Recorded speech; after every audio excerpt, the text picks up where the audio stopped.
Announcer. Okay. Ladies and gentlemen, the President of the Republic of the My Philippines. trip would not be complete without meeting, of course, our fellow Filipinos who are living in Belgium. However, it was not just limited to Belgium, as many came from as far as Italy, Poland, Germany, and Belgium to be with us at the gathering. It was a very fulfilling event, as I was able to personally thank them for their support. I was also able to hear their concerns and update them on the priorities of this administration.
Announcer. Okay.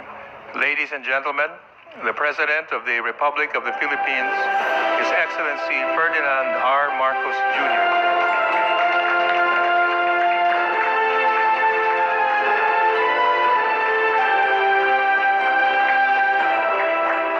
Thank you. And at least I can say good evening and not good morning anymore. Please, sit down. I'd like to greet the cabinet members that are here, the members of the business delegation, members of the media, ladies and gentlemen, good evening. Well, I'm pleased to be back in Manila after what was a very productive ASEAN-EU Business Summit and Commemorative Summit in Brussels, Belgium. Yesterday, during the commemorative summit, we had fruitful discussions with ASEAN and EU member states leaders. We exchanged views on what is in store for ASEAN-EU cooperation, particularly on areas of mutual interest and concerns such as connectivity, trade, digital transition, food security, climate change, geopolitics, amongst others. I was honored to deliver one of the opening remarks during the commemorative summit, in which I was proud to note the recent milestones in ASEAN-EU relations under the Philippines coordinatorship, the adoption of the ASEAN-EU Plan of Action for 2023 to 2027, and the successful conclusion of the first ever summit between ASEAN and EU leaders.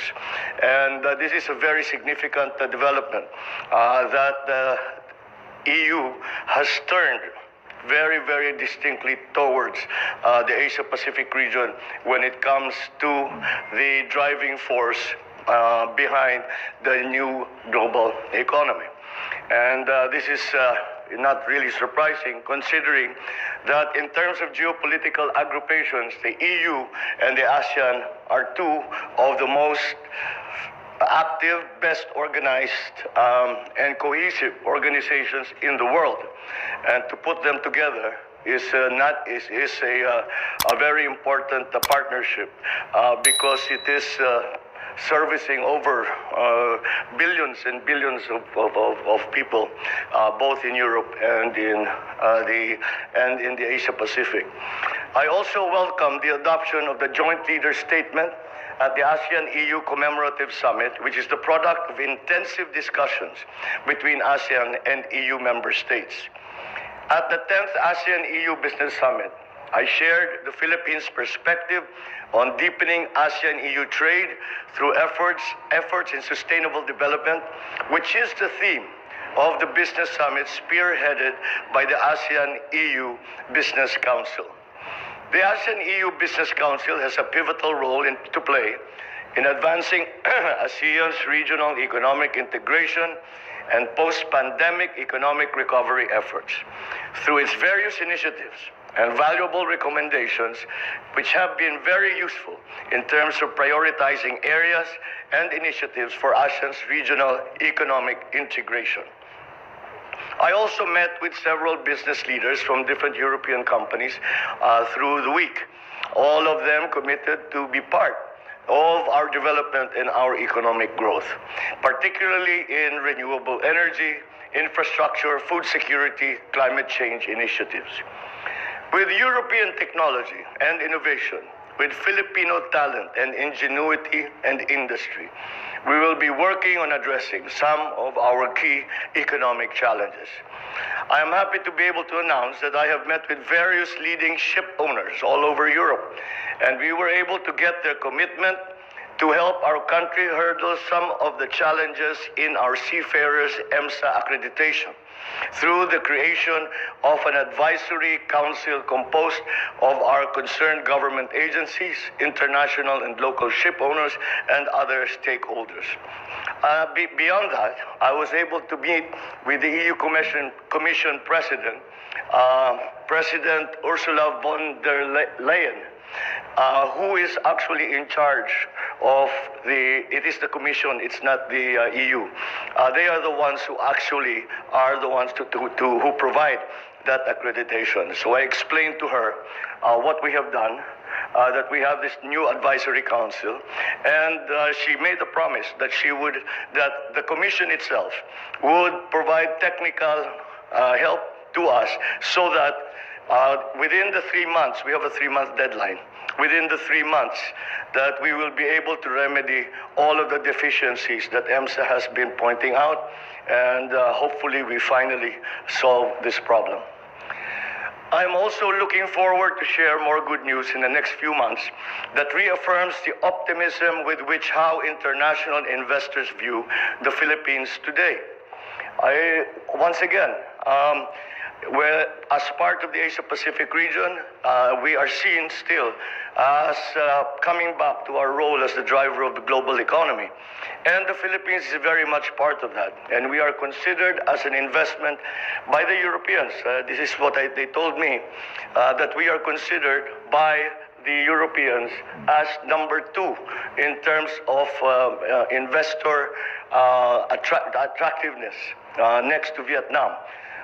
So we are doing all right, but of course there's room to grow. Our delegation also organized a business roundtable that served as an important catalyst for the renewed relations of the Philippines and the EU business communities.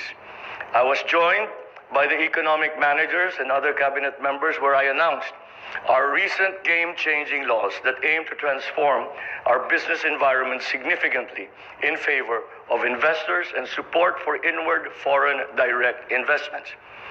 I'm also pleased to announce that European business confidence in the Philippines is high, as evidenced by the expansion plans of European companies that we met in the sectors of fast-moving consumer goods, in shipbuilding, renewable energy, and green metals. An estimated investment pledge of around 9.8 billion pesos has been received. I was also able to call on the King of Belgium, who fondly recalls his visit to the Philippines many years ago, and I invited His Majesty to visit the Philippines again.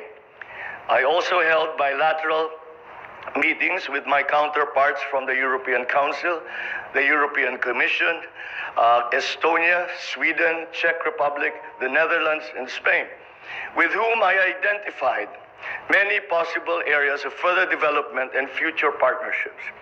We will follow these up until they come to fruition. Finally, my trip would not be complete without meeting, of course, our fellow Filipinos who are living in Belgium. However, it was not just limited to Belgium, as many came as far as Italy, Poland, Germany, and Belgium to be with us at the gathering. It was a very fulfilling event, as I was able to personally thank them for their support. I was also able to hear their concerns and update them on the priorities of this administration.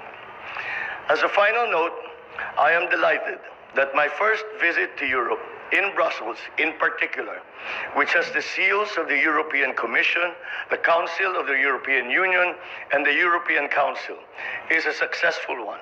And I can see how the outcomes of this visit will generate opportunities for the benefit of the Filipino people. Ang naging downside lang ay nakakahiya yung presidente niyo dahil nung nagsasalita ako, papayak-payak ako na gano'n. Pero naintindihan naman daw nila, sabi ko na sorry na lang dahil yung mga winter ninyo hindi bagay sa Pilipino yan. Kaya ako nagkaganto. But anyway, besides that, I feel that we have laid much groundwork on which fertile groundwork on which we can plant the seeds of these new partnerships that we have spoken about with our friends and our partners in Europe. Maraming salamat po. Magandang gabi po sa inyo lahat. Mabuhay ang Pilipinas.